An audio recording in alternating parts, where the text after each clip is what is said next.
Polícia descarta a hipótese de homicídio de um homem em Rio Preto. A suspeita é de que ele tenha tido um mal súbito. Os detalhes daqui a pouco e mais.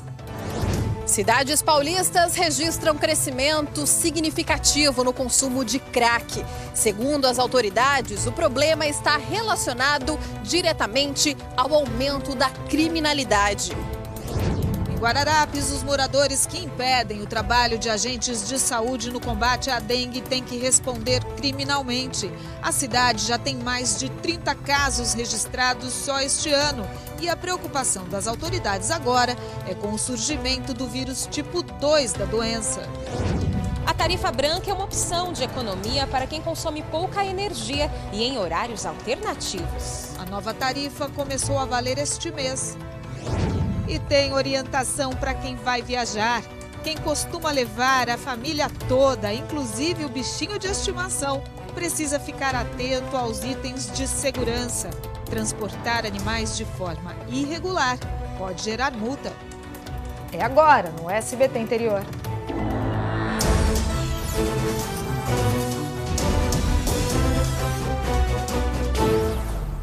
Olá, boa noite. A violência em nossa região vem aumentando significativamente nos últimos anos. E um dos motivos pode ser o grande avanço do crack no interior paulista. Dados da Confederação Nacional dos Municípios apontam que essa droga já é um problema em 9 de cada 10 cidades paulistas. Acompanhe.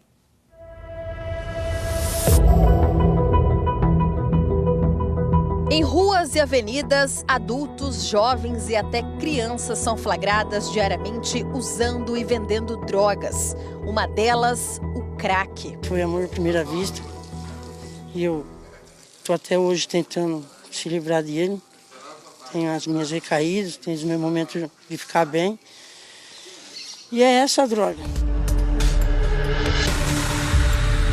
O avanço do uso de entorpecente não é só mais realidade nos grandes centros.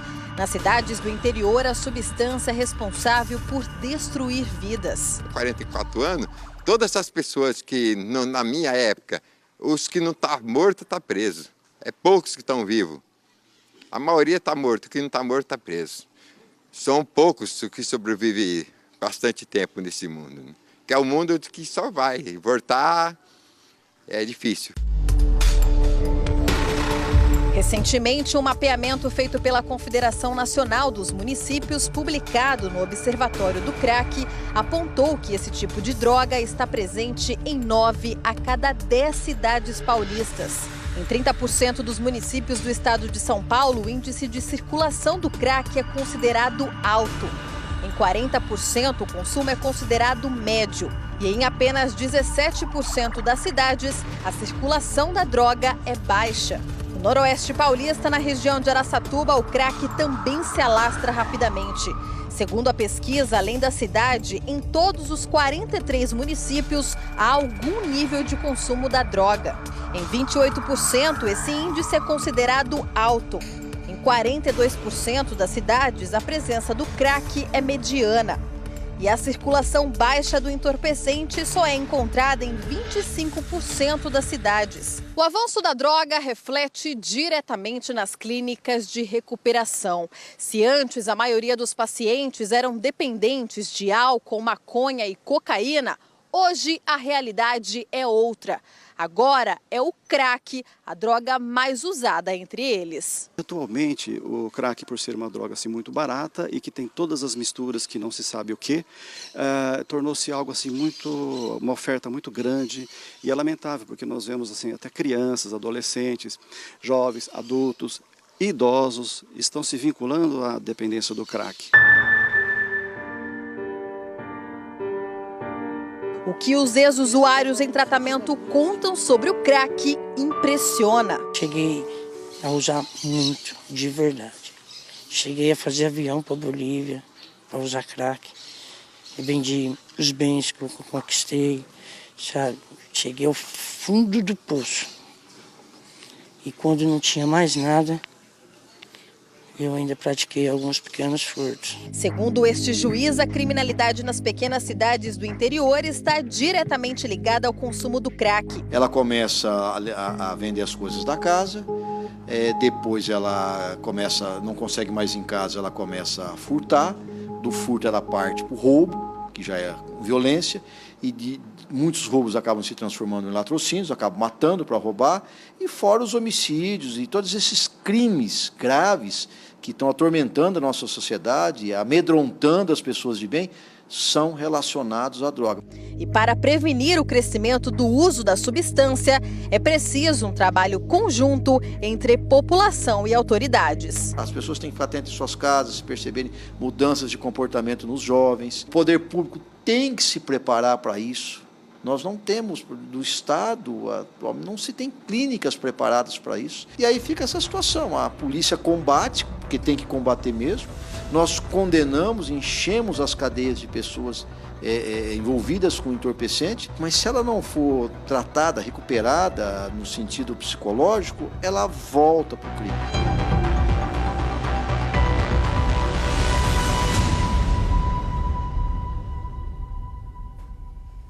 Complicado. E olha, deve ser encaminhado à Fundação Casa o adolescente de 16 anos que matou um jovem da mesma idade em Oswaldo Cruz, na região de Prudente.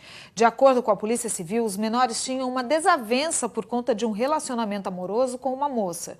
Ao se encontrarem na rua, os dois começaram a discutir e um dos adolescentes deu um soco no rosto do outro. Foi então que o jovem agredido foi até a casa dele, pegou uma faca e golpeou o menor no pulmão. A vítima chegou a ser socorrida, mas morreu no hospital. O adolescente detido foi apreendido pela polícia. O corpo do jovem assassinado está sendo velado em Oswaldo Cruz. E a polícia descartou a hipótese de homicídio de um homem encontrado em Rio Preto. Nós noticiamos a suspeita no SBT Interior, primeira edição. Mas, segundo a polícia, o homem estaria enterrando um gato quando teria sofrido um mal súbito. As causas da morte serão investigadas pelo IML. E depois do intervalo a gente fala de economia de energia e tem ainda a previsão do tempo para este sábado aqui na região. Até já!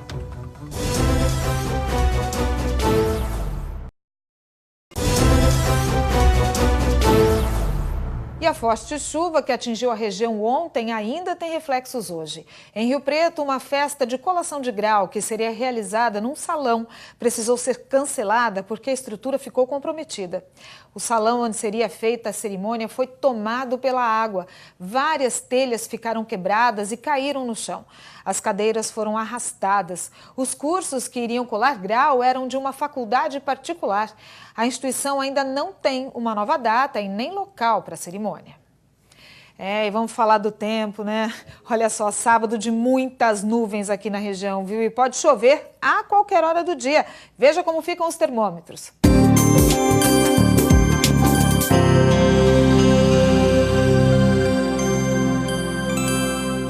Em Araçatuba, a temperatura varia entre 22 e 32 graus. Em Presidente Prudente, também máxima de 32. E em Rio Preto, ainda os termômetros chegam aos 32 graus amanhã. Girando pela região, máxima de 34 graus em Lourdes. Em Presidente Epitácio, calor de 34 graus. E em Santa Rita do Oeste, máxima de 32 graus neste sábado.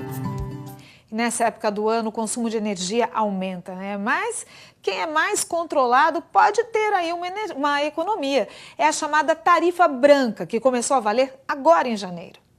Tudo fora da tomada. É assim na casa do Fernando. Ele controla à risca a conta de energia do mês. A televisão não fica no stand-by, os carregadores de celular também não ficam na tomada, e aqui só fica na tomada o básico mesmo, que é a geladeira e o filtro de água. Até mesmo na hora de comprar os produtos, ele pensa na economia. Todos os eletrodomésticos nossos aqui de casa é classificação A, que vem nesse selinho aqui, ó, que resulta na economia da energia para a gente aqui. Muita gente toma o maior cuidado na hora de economizar energia. Mas poucas pessoas sabem que quem tem um consumo médio de 250 kWh por mês e utiliza a energia em períodos de baixa demanda tem direito de solicitar a tarifa branca. Funciona assim. Quem consome energia nos períodos da manhã, início da tarde e madrugada, a opção pela tarifa branca oferece a oportunidade de reduzir o valor pago pela energia consumida. Para isso, é preciso solicitar a mudança da tarifa. procurar saber certinho as regras, porque cada uma tem, às vezes, algumas questões particularidades aí, procurar obter as informações corretas para fazer esse pedido aí, essa solicitação. Mas é bom ficar atento. Caso o consumidor não consiga utilizar a energia nos períodos certos, a conta pode vir mais alta. Eles têm que analisar, tá conversando, acho que entre todos, porque se não houver participação, se todo mundo não concordar em naquele horário de ponta, abrir mão de certos privilégios, certos confortos, né? Então não vai resolver essa questão da tarifa branca. E a seguir você vai ver que impedir o trabalho de agentes de saúde no combate à dengue virou caso de polícia em Guararapes. E a gente mostra também os cuidados para viajar com os animais sem ter problemas. Volto já.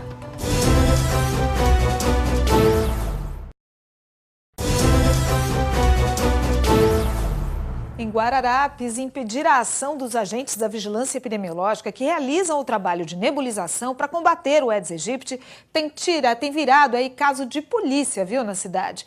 Além do município ter registrado vários casos confirmados de dengue, agora a maior preocupação das autoridades é em relação ao vírus tipo 2 da doença, que tem se alastrado pelo estado de São Paulo. O tal do mosquito Aedes aegypti, que a gente escuta todo mundo falar por aí, ainda continua sendo uma ameaça constante para quem mora aqui no estado de São Paulo. Agentes da vigilância sanitária trabalham todos os dias para combater a temida dengue. Mas em Guararapes, na região noroeste do estado, por exemplo, a própria população tem recusado ajuda. A população tem que entender que o pernilongo está dentro da casa dela. Então ela tem que abrir todas as portas e janelas. O pernilongo não passa na minha casa só por fora. Não, os pernilongos, população de Guararapes, está dentro das suas residências. Diante da dificuldade para realizar os trabalhos, a prefeitura precisou recorrer à justiça.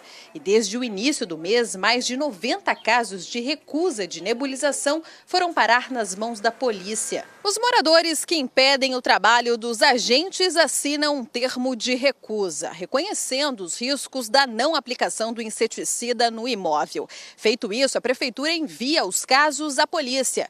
E essas pessoas podem responder criminalmente por infringirem determinação do poder público. A pena pode ser de 1 mês a 1 ano de detenção e multa. Para evitar problemas judiciais, a dona Edileuza faz questão de deixar as portas da casa sempre abertas para os agentes. Até porque o marido dela já teve dengue. Não foi nada fácil. Eu cuido muito do meu quintal. Do lado mora minha mãe. Essa casa estava fechada, mas agora alugou, né? Mas meu quintal está sempre à disposição.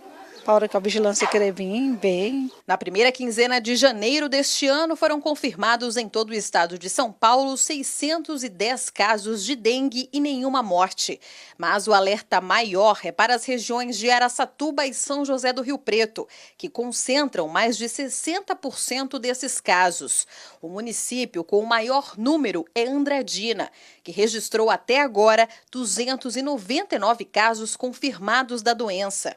Desde o início do ano, Guararapes, que teve que tomar medidas emergenciais para evitar a proliferação do mosquito, registrou mais de 30 casos confirmados de dengue. E agora a preocupação da população e das autoridades só aumenta. Até porque, de acordo com a Secretaria Estadual de Saúde, em 19 cidades do estado, há a circulação do sorotipo 2 da doença, que tende a provocar quadro clínico ainda pior. A gente teve uma reunião, com o pessoal de São Paulo, eles fizeram isolamento desse vírus e toda a região nossa está tipo 2. E eles estão falando para a gente que esse tipo 2 está vindo grave. Até eles vão estar mandando 2 médicos para a nossa região de Araçatuba e São José do Rio Preto para estar orientando os nossos médicos e enfermeiros como lidar com esses casos. Os mosquitos não vai prosperar, se as pessoas cuidar tudo certinho. Exatamente, E no fim de semana é muito gostoso levar a família toda para viajar, Ainda mais quando você consegue levar seus bichinhos de estimação juntos, Porque muita gente faz isso. Mas o que pouca gente sabe é que existe uma forma correta de transportar esses animais. Caso o motorista não obedeça a essas normas, pode levar multa.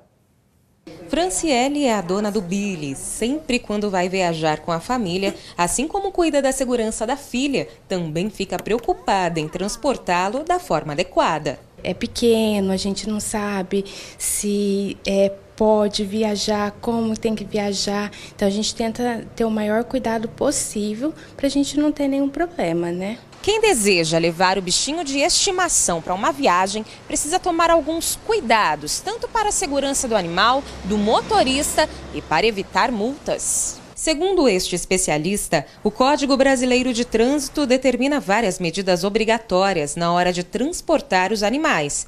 Caso sejam desrespeitadas, podem gerar multa e pontos na carteira. Toda vez que você for transportar seu animal dentro do veículo, você deve se cercar das cautelas necessárias para a proteção do animal, né? E também para você ter uma condição segura de conduzir o seu veículo. E as infrações variam de média a grave. De média grave, né, ocasionando perda de 4 a 5 pontos na carteira. E atenção, transportar o pet no colo pode parecer seguro, mas não é. Existe a cadeirinha, existe o cinto de segurança peitoral, existe a casinha para acomodar ele. O importante é que ela consiga dar proteção para o animal e consiga fazer a condução do veículo de uma forma segura. É isso aí, tem que garantir a segurança, né? E a gente vai ficando por aqui. Mais notícias, você já sabe, né? Estão lá no nosso portal sbtinterior.com. Uma ótima noite para você. Aproveite muito bem seu fim de semana. Se cuidem. A gente volta a se encontrar na segunda-feira. Até lá.